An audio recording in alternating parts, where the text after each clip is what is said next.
The giants found in the Bible have always stirred curiosity and wonder, even among people unfamiliar with the Old Testament.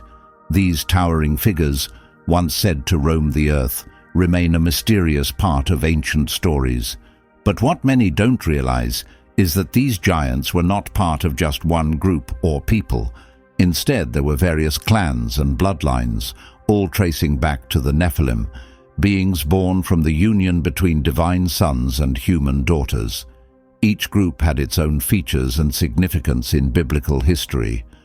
In this video, we're going to explore old texts to uncover the identities of these strange giant races that appeared after the flood, as described in the Bible. Prepare to discover truths that are often overlooked. After the massive flood, Genesis chapter 6 contains one of the most mysterious and captivating parts of the Bible, the rise of the giants. The passage talks about the sons of God, who noticed the beauty of the daughters of men and chose them as wives. From this, a new hybrid race was born, the Nephilim. These beings, massive in size and strength, lived before the flood, yet somehow appeared again later. This raises a key question: who exactly were these sons of God? The answer may be found in the Hebrew term from the original scriptures, Ben-ha-Elohim, which in Aramaic appears as Balaha. Both phrases are often linked to heavenly beings, like angels. This suggests the giants weren't just tall humans, but were in fact hybrids, offspring of fallen angels and human women. These angels, referred to as the Watchers, left their divine positions and became corrupt. They chose to interact with humans in ways that went against the natural order. Thinking of the giants as children of ancient spirits shows they were not just physically huge, but also brought spiritual darkness. According to the Bible, these beings grew in numbers and strength before the flood, causing widespread fear, wickedness, and destruction. They were deeply involved in the breakdown of morality that, as the scriptures explain, brought about God's judgment and the cleansing flood. But this leads us to another mystery. How did these beings show up again after the flood had wiped them out?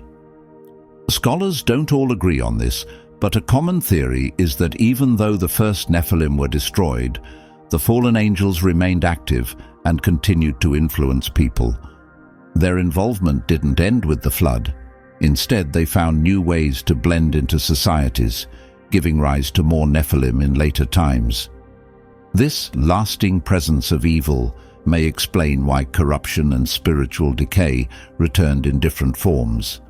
Some historical and biblical sources even suggest that these dark beings were connected to ancient pagan religions, appearing alongside priestesses who honored strange gods.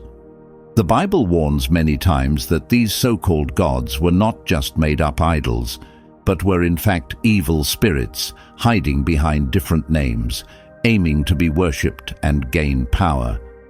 This pattern wasn't just found in the Old Testament. During the time of Moses and Aaron, when they stood before the ruler of Egypt, the local magicians were able to perform strange acts too, like turning their staffs into snakes. What happened with the Egyptian magicians was not just a trick. It showed the presence of dark powers working through them, hinting that contact with unseen and evil beings continued shaping human history. The key idea here is that while many dismiss these stories as legends or old-fashioned myths, there's reason to believe that the beings described, though no longer visible, still affect the world in subtle and powerful ways.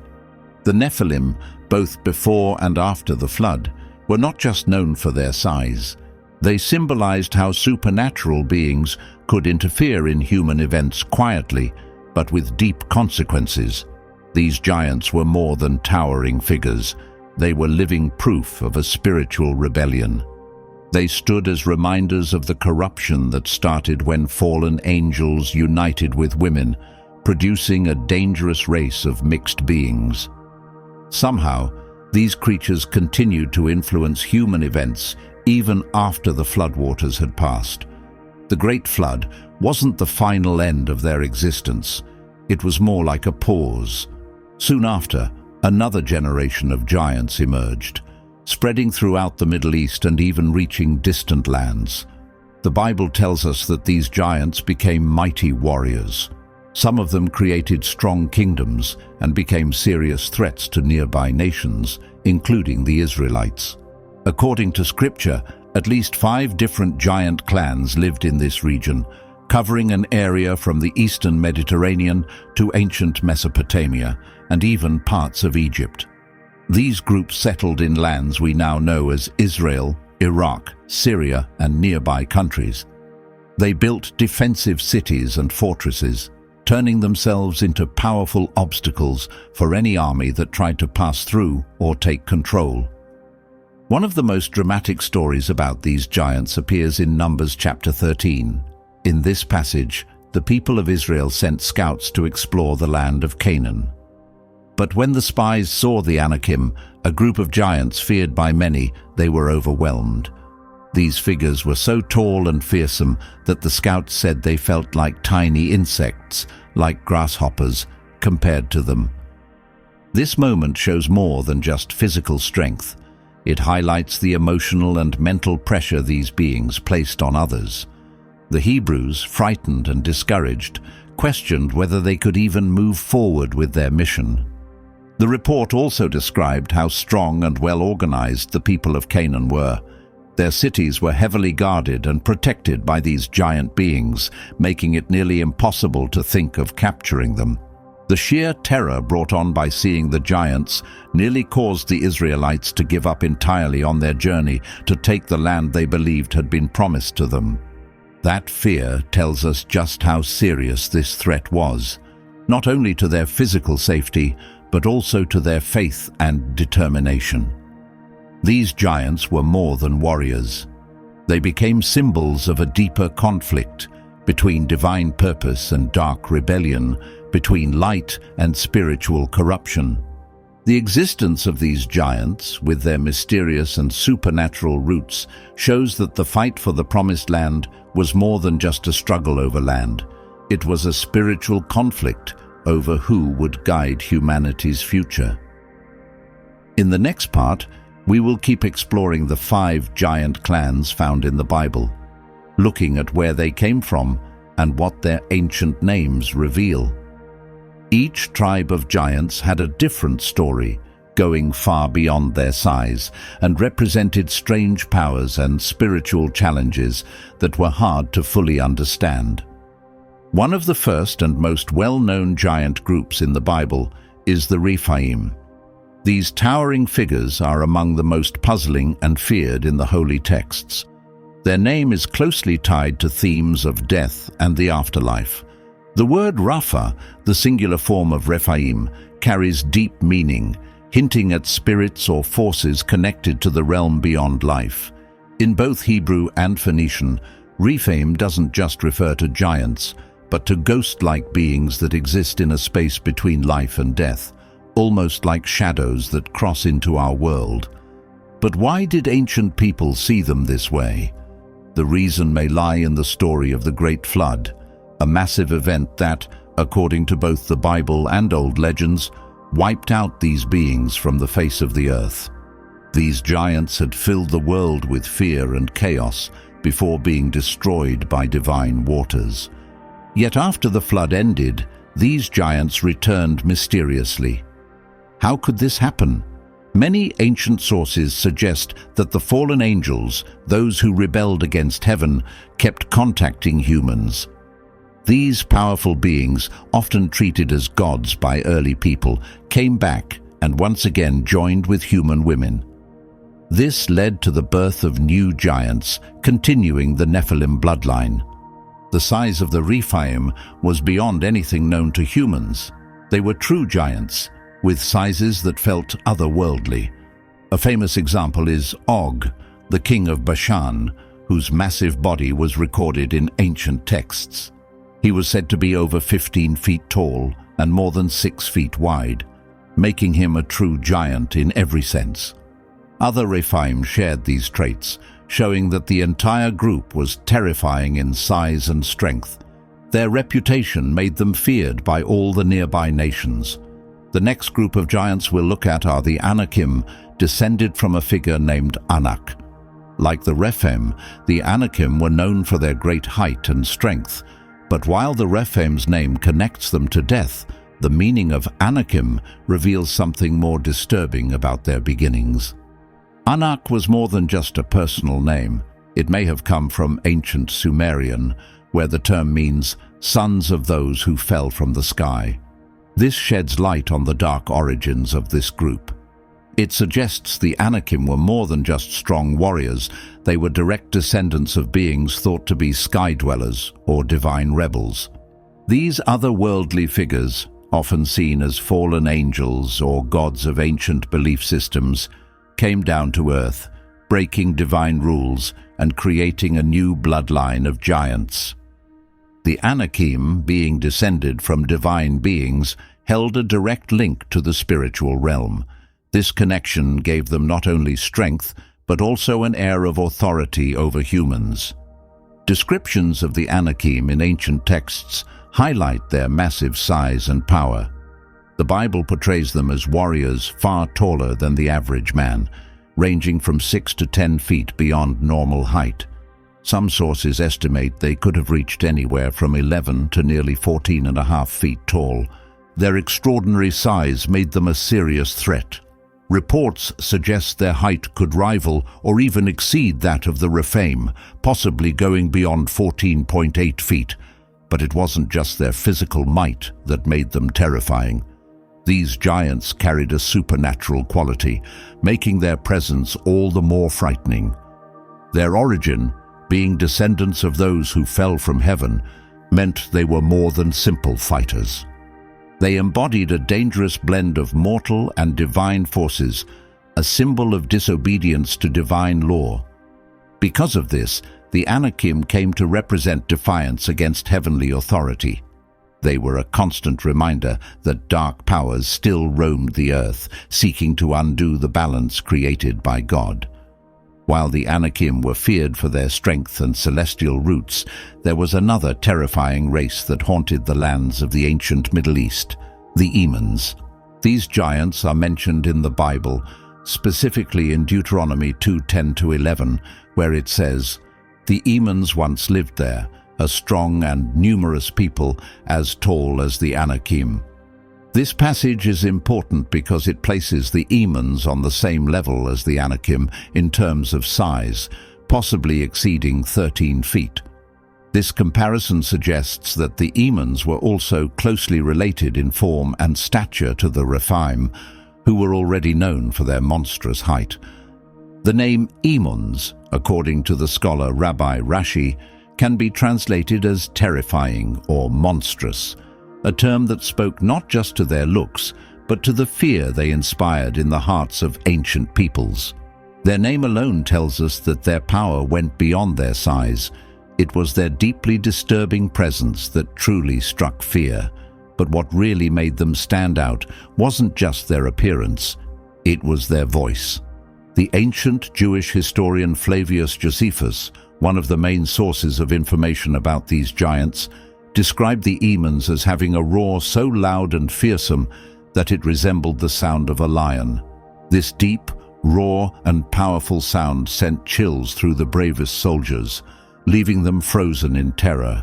Along with their terrible roar, the Emons were said to have deformed and savage features, as if their bodies reflected the horror they unleashed, making them even more dreadful than the other giant races like the Anakim or Rephaim. While the Anakim were known for their strength and divine ancestry, and the Rephaim for their ghostly and dark nature, the Emons earned their place in history as true monsters. It wasn't just their size or their strength, it was the intense fear they created with their very presence that left ancient people shaken. Their story is not just about might, it's about the power of fear. The Emons left a lasting impression not only because of how large they were, but because of how they made others feel, completely helpless and terrified. In them, evil took on a form that could be seen, heard, and felt, turning them into a living nightmare, for anyone who crossed their path. The fourth group of giants to strike the Middle East were known as the Zuzim. While they might not be as famous as the Anakim or the Emons, these massive beings are also mentioned in ancient records as one of the great races that once ruled parts of the land. Their name, coming from an Aramaic word, is understood to mean firm, mighty, or powerful, fitting for their towering size and extreme strength. It's believed that the Zuzim stood anywhere from 9.8 to 13.5 feet tall, placing them among the largest of the giants to walk the earth. Like other ancient giants, they were thought to belong to strange and mysterious bloodlines that linked them to beings beyond the natural world. Though there is less information about the Zuzim than about the Emons or Anakim, they are still mentioned in Genesis 14. There, they appear in the story of a battle involving Kadurlauma, ruler of the Elamites, and several other groups. In that conflict, Kadurlauma launched a harsh military campaign, attacking tribes across the area. The Zuzim, who lived in a place called Ashtaroth Kanim, were among those targeted and defeated. This slaughter became one of many clashes between humans and giants, leading to a slow decline in the power and reach of these large beings. The defeat of the Zuzim wasn't just a single battle, but part of a larger story of war between mankind and otherworldly creatures. Their fall is seen as a moment where humans briefly triumphed over beings with supernatural power. But it also opens up questions. How deeply involved were these giants in human life? And what lasting impact did they leave behind? In biblical traditions, giants were not only large or strong, they were symbols of forces beyond the physical world, of powers that challenged the order of both nature and spirit. Each giant race, from the Rephaim to the Zuzim, represented something more than size. They stood for destruction, evil, and the spread of corruption that followed the Great Flood. As these giants were wiped out and their lines came to an end, their stories still echoed through time. People remembered their names, passing them down as warnings and reminders that supernatural forces were still shaping the world in ways people didn't fully understand. The last group of giants mentioned in the Old Testament is among the most mysterious, the Zamzummim. These giants lived in the Middle East, especially on the eastern side of the Jordan River. They are considered the final trace of the powerful giant bloodlines that once ruled large areas for many generations. Though their name appears only briefly in the scriptures, the Zamzummim remain surrounded by mystery. Not much is known about where they came from or how they disappeared. Like the Zuzim and the Emins, the Zamzummim were known for their towering size and tremendous strength. Old texts indicate that these giants stood between 13.1 and 14.8 feet tall, ranking them among the tallest of all ancient giant clans mentioned in the Bible. They shared many traits with other massive tribes like the Zuzim.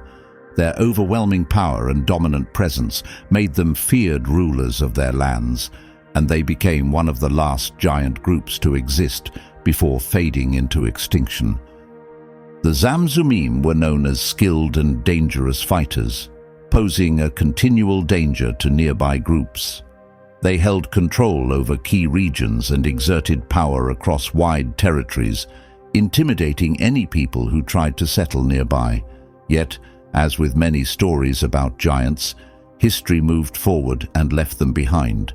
According to the Bible, the Ammonites, descendants of Lot, eventually went to war with the Zamzummim to claim the fertile lands the giants once held. In this account, the Ammonites succeeded in defeating the Zamzummim, claiming their territory and slowly erasing the memory of these ancient beings. This battle is important because it signals the disappearance of the towering races from that part of the world, allowing human tribes to rise and take control. After the Ammonites won and took the lands of the Zamzummim, the time of the giants ended.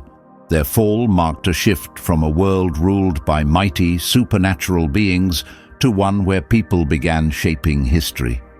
Some researchers think the Zamzumim might have been a subgroup of the Rephaim, another ancient race of giants mentioned in the scriptures. If that theory is true, then the Zamzumim didn't just live east of the Jordan River. They may have also settled in places like Syria and parts of present-day Israel. This idea paints a picture of a past in which enormous beings roamed large portions of the Middle East.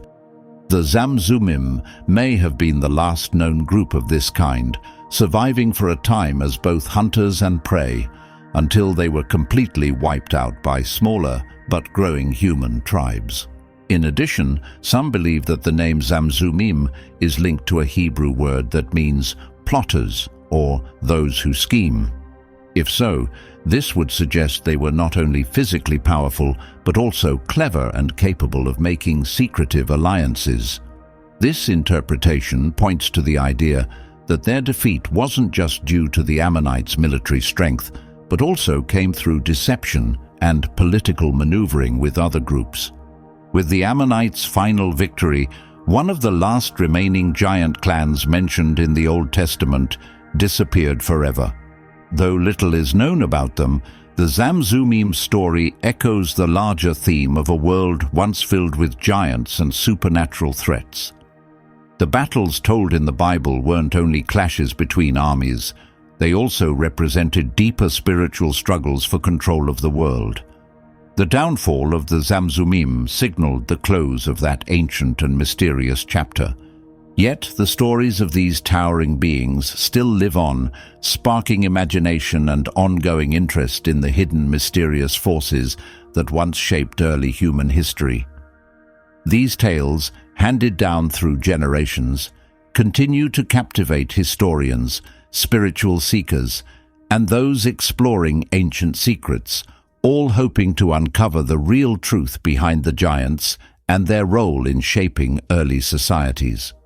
Although the Zamzumim are no longer found in biblical records, their memory, like that of other giants in scripture, survives in folklore and cultural myths.